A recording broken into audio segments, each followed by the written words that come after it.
Alrighty, yo, what is going on, everybody? It's your boy, Mr. DDG94, back with another reaction video. And today, we're gonna react to top 20 cartoons that were canceled for ridiculous reasons. This should be interesting. It's about Watch Mojo. Without further ado, let's get right into it, shout. I left you standing for a reason, cousin. So you can silence me too? Welcome to Watch Mojo, and today we're counting down our picks for the top 20 cartoons that were canceled for ridiculous reasons. You are aware of my decision. Susan informed us of your request. However, we refuse to comply with it. For this list, we'll be looking at animated series that were suddenly or tragically canceled despite high ratings and glowing reviews. That means we're overlooking shows that were justifiably canceled after low viewership and or poor reception. It's worth noting that several of these series have since been revived or rebooted. Which of these shows do you still miss? Let us know in the comments. Number 20, Mega Man. Back when the Blue Bomber was at the height of his popularity, Capcom greenlit a series that would follow his adventures. You really got a charge out of that one. While the show wasn't the most complex or visually impressive, it still brought in solid ratings. Despite its viewership numbers, the series was canceled after its second season. Lackluster toy sales and licensing issues were both blamed for Mega Man's sudden downfall. Considering that each episode reportedly had a budget of $300,000, Capcom probably didn't think the show was worth the financial risk. It's a shame that this campy yet fun Mega Man iteration couldn't get a second life. So long, Mega Man. Number 19, SWAT Kats, The Radical Squadron. On SWAT Kats, two humanoid cats fought crime with futuristic vehicles. Seems pretty quiet. God damn. While the premise is guilty of being way too 90s, it was also judged for its violence. The president of the show's producing company, Ted Turner, publicly stated that he disliked violent cartoons. Spider missiles, now! Since his statements were made in the early 90s, we can assume that he wasn't a fan of SWAT Kats' frequent weapon usage and property destruction. His stance would explain why the show didn't get the best time slot or a big marketing push during its final season. Although it had a short run, fans loved SWAT Kats enough to fund a successful Kickstarter for a potential revival. So much for those SWAT Kats. Now, where was I? Number 18, Transformers Animated. In a franchise with a ton of adaptations, Transformers Animated stood out. The show featured fan-favorite characters with remixed backstories. Do you ever get the feeling you were programmed for something more than just repairing space bridges? It also paid homage to the original series and even had a Weird Al voice cameo. The Detroit Metro Police Department, we are here to help. Sounds good to me. As the show hit its third season on Cartoon Network, Transformers' parent company Hasbro made a deal to help Discovery create programming. When Transformers Animated was canceled despite plans for a fourth season, fans assumed that Hasbro wanted to avoid having multiple Transformers shows on competing networks.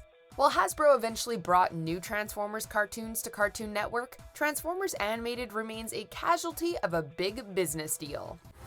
It's our worst fear come to life. Number 17, The Adventures of Jimmy Neutron, Boy Genius. Yeah, why did this show end? This is a goated show. Jimmy Neutron was goated. The rise and fall of Nickelodeon's Boy Genius was tied to the box office.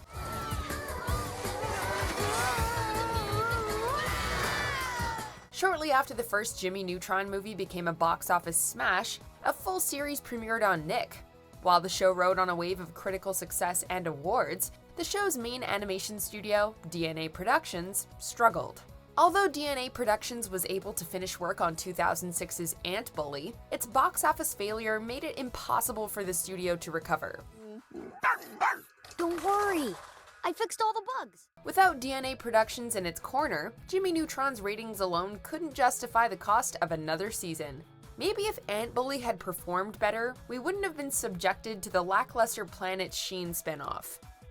Number 16, Samurai Jack. Samurai Jack chronicled the story of a skilled swordsman who tries to get back to the past after being trapped in the future.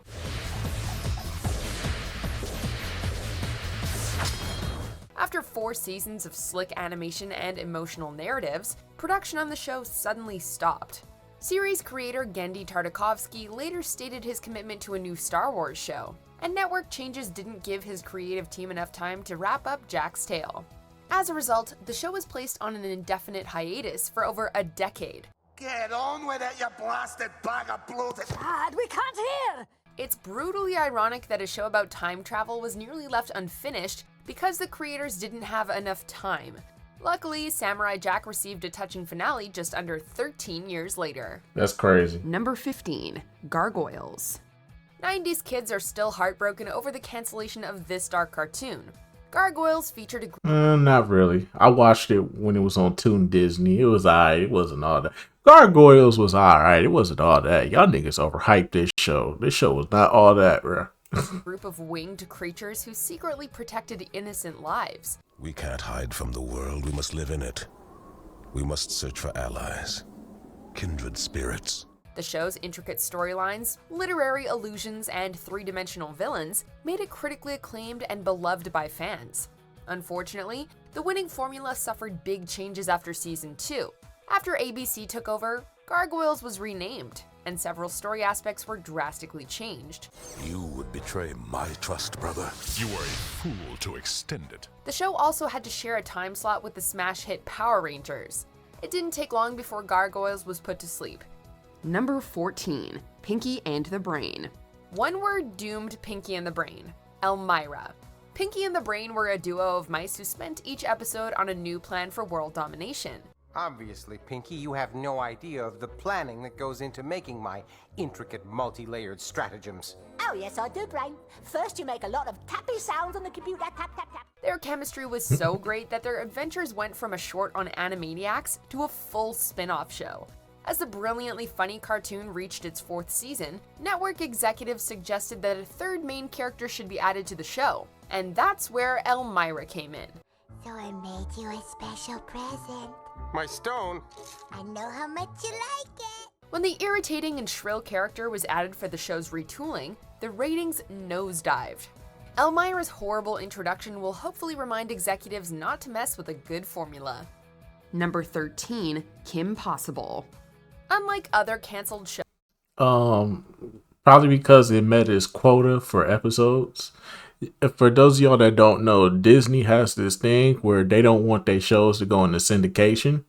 So they stop them at a certain number so that way they never go into syndication. So no other platform can pick them up. So like Nickelodeon, imagine Nickelodeon being able to obtain the rights to Kim Possible and have it on their show and have it on their channel. Because it's in syndication. That's what Disney will never let their shows go into syndication. So if you ever wonder why series end so quickly on Disney, it's because they don't want their shows to go into syndication. Kim Possible got a satisfying ending. After 3 highly rated and well-regarded seasons, the series was scheduled to end with a TV movie. This was due to an unofficial Disney Channel rule that limited all its shows to 65 episodes, regardless of their performance. That would be so cool if it wasn't the last thing we were ever gonna see. While shows like That's So Raven broke that policy, great cartoons like Lilo and Stitch the series couldn't overcome the rule. When it came to Kim Possible, fans called and beeped Disney so relentlessly about a renewal that the channel greenlit a new season. Have we been in this layer before? They all start to look alike after a while. While the creators were caught off guard, they ensured the last season was as great as the ones before it. Number 12, Family Guy. It's hard to believe that this comedy staple ever struggled to stay on the air. Stay out of here. Hey, nobody better come in here. I'm the Griffin's house. But after its well-received first season, the show was moved to the same time slot as the popular Frasier. When ratings dipped, executives moved Family Guy to the crowd-pleasing Who Wants to Be a Millionaire time slot. After ratings fell again, Fox canceled the show and brought it back a year later. Unfortunately for Family Guy fans, the revived show was placed in the same time slot as Survivor and the untouchable Friends. Bazinga, Father. Assuming father is still the appropriate designation. Fox's poor scheduling decisions basically guaranteed its cancellations. Luckily, DVD sales and reruns ensured that the Griffin family came back for more cutaway gags and chicken fights. Number 11. The Angry Beavers. Yeah, what happened to this show? Right here. Whoa, hang on, big stallion. These days, cartoons can have a lot more fun with meta humor and breaking the fourth wall than they used to. During the time that Angry Beavers was airing, this was not the case, as a pitch for a particularly meta episode ended up killing the show. After hearing word of imminent cancellation, the crew decided to go all out, pitching, writing, and even recording rough audio for an episode in which Norbert and Daggett discover that they're cartoons, which led their entire reality to fall apart as they got canceled. I can't live like this anymore. It's too hard. I can't take it. Do you hear me? I can't take it! Nickelodeon didn't appreciate the not-so-subtle jabs that the episode made towards the studio and promptly canceled the series before production was complete. Oh, wow. We're bigger than sliced bread. Did I say something wrong? Number 10. So Nickelodeon was hating, but then see, this is why Nickelodeon. Hey, Nickelodeon, I hope y'all realize that this is why people ain't fucking with y'all these days. I hope y'all know that. Between the Dan Snyder shit and this and how y'all used to treat certain shows and show writers and showrunners, yeah, Cartoon Network would never. 10. Green Lantern, the animated series. Carol is not going to be happy. Bruce Timm is a legend in the world of superhero animation, developing, writing, and doing designs for what is arguably the best shared universe of all time, the DC Animated Universe, all starting with Batman the Animated Series. He also helped to create Green Lantern the Animated Series, a critically praised cartoon that was canceled far too early. The series premiered not long after the live-action Green Lantern movie and quickly got the axe due to the film's failure, low merch sales, and an unfair call that resulted in the show's criminally short run. Those who worship evils might beware my power, Green Lantern light! Number 9. Animaniacs. It's time for Animaniacs. And we're zany to the max. Very early on, I'm gonna assume that it was Pokemon's fault, and if it was Pokemon's fault, I think y'all will start to see why I hate Pokemon. It was made clear that Animaniacs wasn't quite made for kids. There was a lot of adult humor, there were tons of sexual innuendos, and the overall content had mature references and context. The show's move from Fox Kids to Kids WB only helped the series' adult appeal grow, increasing ratings exponentially. I found prints! No, fingerprints. However, the high number of adult viewers didn't sit well with Kids WB, since it was outside the show's targeted demographic. As a result, WB started ordering less and less episodes, eventually ending Animaniacs in 1998. Can we please move on? The streaming era did provide us with a revived version of the series in 2020, albeit with almost none of the original production staff. Number 8. Clone High. That's hilarious, Gandhi. Easily one of the strangest cartoon premises of all time, Clone High followed teenaged clones of famous historical figures as they navigated the hurdles of everyday high school, as well as some stranger, more off-the-rails hurdles. Amongst the many students attending Clone High was a clone of Mahatma Gandhi, whose depiction sparked massive controversy in India, leading to protests and hunger strikes to get the show cancelled. Jonavar, up top! Don't touch me, Gandhi. Too slow! The protesters were justified in their complaints, but what was ridiculous was that Viacom didn't care to move forward with a Gandhi-less version of the series, despite a growing following. Will you be my prom date? Cleo? It would receive a revival series on HBO Max in 2023, but fans felt this didn't really capture the magic of the original series. Number 7. Courage the Cowardly Dog. We interrupt this program to bring you Courage the Cowardly Dog Show! We're not exactly sure when the term nightmare fuel actually came about, but it retroactively became the best way to describe one of Cartoon Network's most horrifying series of all time, Courage the Cowardly Dog. I have a bad feeling about this! The show featured all kinds of crazy monsters, spirits, curses, and other supernatural forces that plagued Courage and the town of Nowhere, Kansas. Apparently, the network thought these creepy happenings were a bit too scary, as the disturbing content most likely led to the show's cancellation, despite— Nigga, come on, bro. This show was hot, bro. Bro, as kid, I think I speak for all kids that was around when this show was popping, bro. We did not care. We did not care, bro. We did not care. I'm gonna tell you right now. We do not care. We did not care how scary it was. That's what made the show good. We liked this type of scary. This type of scary was good to us because we all knew Courage was going to save the day regardless. So we didn't mind the scary because we knew Courage was going to always end up saving the day. They really think that kids are dumb. They really thought we were dumb as kids. Like we didn't know like Courage was going to save the day like he always do. it being the core of the cartoon's premise. I ain't going nowhere. Then you will suffer the consequences. Number 6, Invader Zim. This show deserved to get canceled. Show was boring. Ooh, that was easy. Invader Zim was an incredibly dark and disturbing cartoon, but the show's mature content ended up attracting a lot of ratings from older audiences, leading it to become one of Nickelodeon's most popular and well-received series. However, Nick opted to focus on their usual core demographic of younger viewers, a choice that resulted in the series cancellation. I'll say it once and I'll say it again, but Ugly Martians was better than Invader Zim. I don't care what anybody says. Invader Zim was overrated. But Ugly Martians was 10 times better than the show. If there was a show that needed to be revived, it would be But Ugly Martians. I'm afraid I don't know what you're talking about. Fortunately, it was announced that Invader Zim would receive a TV movie in 2018, thanks in no small part to the cult status the series gained through reruns and DVDs.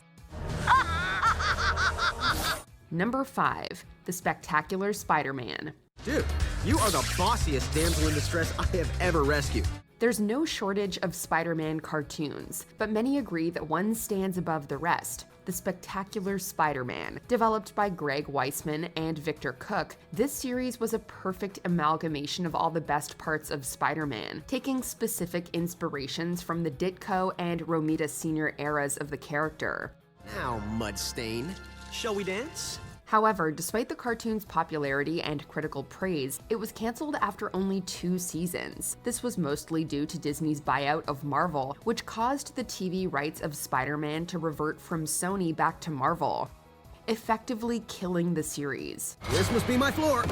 Number 4, Danny Phantom. I can help with that.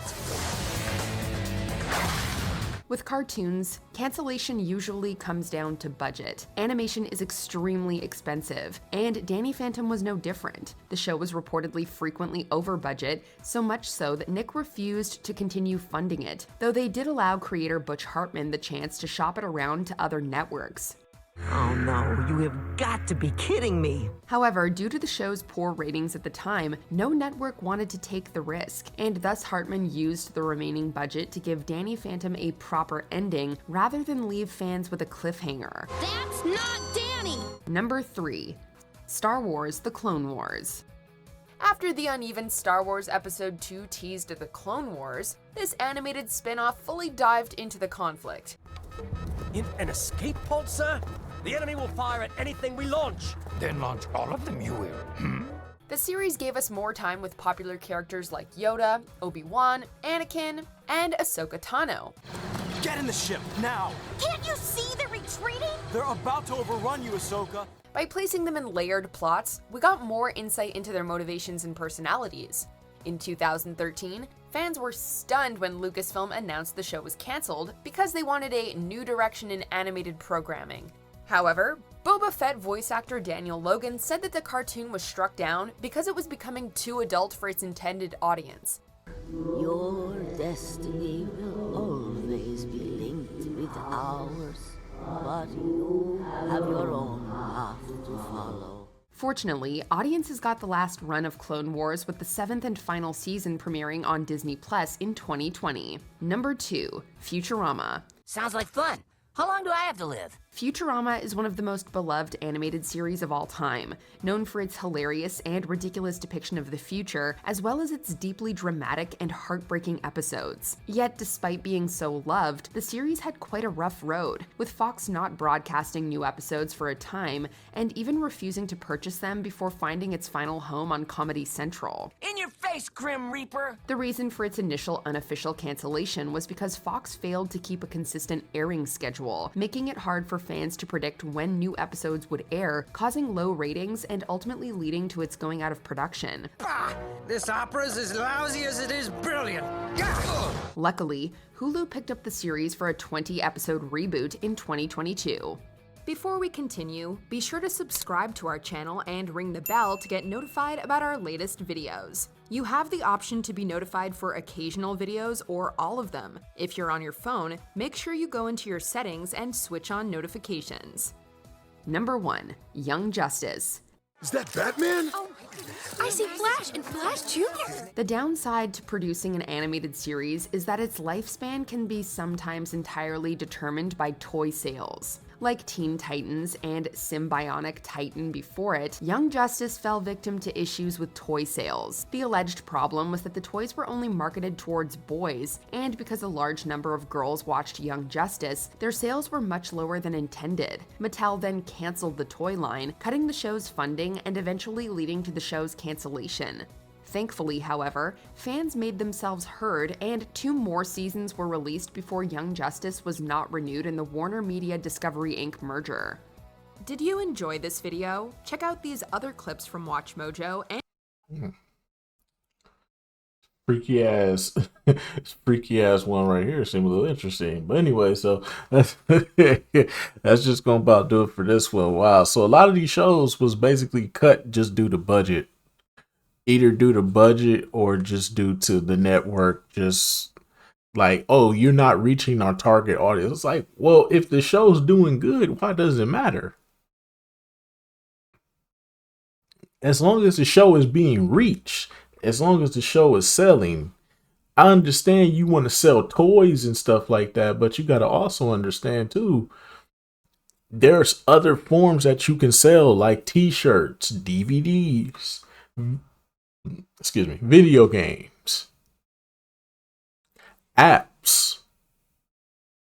You know what I'm saying? You can do certain, you can tap into different revenues. Now, obviously back in the 90s and the early 2000s wasn't a lot of revenues, but I'm pretty sure the merchandise bracket, you could have racked up a bunch of money off t-shirts and backpacks and coffee mugs and stuff like that alone. Like, it's not that hard to tap into a market. Like, even if you are getting stuff from adults, think about it. Adults have money. Adults are the ones who have the money. Fast cash grab. Just make t-shirts. Have people go to work. Have people walking around with an Animaniacs shirt on. Got an Animaniacs poster on their wall. Animaniacs calendar. Come on, dog. It's not that hard.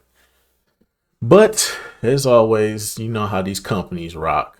If they can't get the kids, then it ain't worth it. But I mean, what do I know? I'm not in the business world, so I wouldn't know. But I'm just saying, though, if you're gonna sell, I mean, even if you got an adult demographic, you would still sell merchandise to the adults, considering the fact that they the ones who got the money.